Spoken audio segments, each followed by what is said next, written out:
A koan in Zen Buddhism is a riddle whose purpose it is to demonstrate the inaccuracies that logical reasoning has in perceiving the nature of reality. So once you understand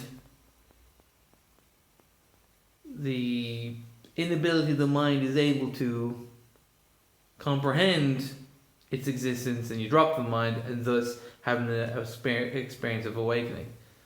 Who am I is one of these riddles to bring you towards a realization of the self. So if we ask the question, who am I? If we take the question literally first, take the question literally. The question itself is a bunch of words, and who is the person asking the question? The person who's asking the question is the one who creates the bunch of words, which is literally the language center of the brain.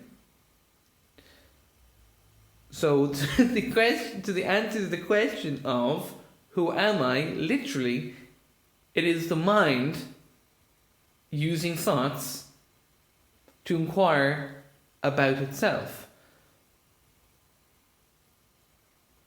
The literal answer to the question, who am I, is the mind. But we are the one who is aware of the question, aware of the answer, and aware of the entire process of asking the question and giving an answer. So we can't be the thoughts or the mind, because we are the one who's watching it. So the question can't be taken literally because the question is just made up. It may have been made up randomly or someone thought it out intelligently. Either way, the question was entirely made up. It's made up of words and thoughts. So it was created by our brain. It's completely imaginary. And then we create an imaginary character to solve this riddle that everyone is going bananas over. Who am I? The question, the answer, and the character who answers the question are all fictitious characters that our mind has created in order to solve a puzzle it created itself, because it has a difficulty in comprehending its own existence. Each part of our being has ability for some level of consciousness. If that was not true, then a single cell organism could not build an entire human. So if we ask the question, so if we understand that the question is just sort of a pointless exercise, not exactly a pointless exercise, but it's an exercise that has no solution. Because if we don't ask the question and there is no answer, there is no problem. So we created the problem ourselves.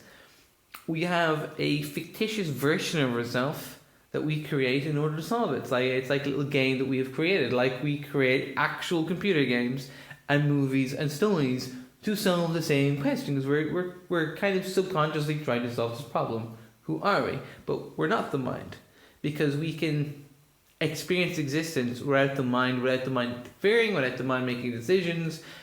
It can be done through having some kind of an accident, and the part of your brain that identifies with things is then turned off, and then your concept, the question is never asked, and there is no one there to solve the puzzle. This is an experience you can have. Of course, you wouldn't really want to make yourself have a stroke or have a car accident, but it can happen that the language center brain turns off and you experience the world without there being the question of who am I, and without wanting to know. It's an experience. It's an experience you can have.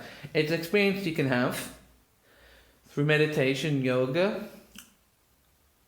People take ayahuasca, people write poetry, people do all sorts of things to have this self-realization.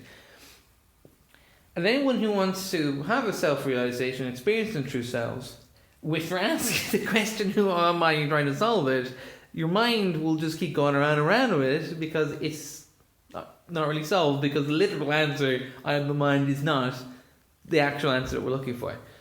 So if you sit still for a long period of time, eventually the question will go away, and the character that is created to solve the problem, i.e. your persona, your ego, your sense of self, that will disappear through time. Similarly, like the phrase, time heals all wounds, all the things that you worry, your pain, and you suffer over will disappear through time. Through time, your mind will quieten by itself through a process of doing absolutely nothing, just still watching. And then, of course, you get up and you do more stuff and you're back to square one again. But through time, through meditating in science, 10 minutes a day, that moves up to 20 minutes a day, and you might go off and meditate an hour a day. Silent retreats where lizards are attacking your face. And that's my experience. To sitting still, being silent. Eventually, the riddle will go away, and without putting any thought into it, the answer, the real answer to the question, to who am I, is answered. So, taking the answer, taking the question, who am I, figuratively, understanding that the question was created. Someone could just put the question in your head, or maybe devise it yourself. The question is just a bunch of words, and the person who has been created to solve the question is also a figment of imagination. And the only thing out of this entire thing that it's some hippies, new age people who I would like to strangle, call this reality and say reality is not real. No, this is not reality. This is your perception of reality. Your perception of reality is not real. But there is something in this experience that is real, and that is the fact that there is someone, not exactly someone, but there is an experience, and there is experiencing the process of information going through empty space. That is real. The information might be wrong. The information may not actually be what it claims to represent, but there is an experience happening, and that's not deniable, and we are the one who is having that experience. So, go over the question, go of chasing the riddle,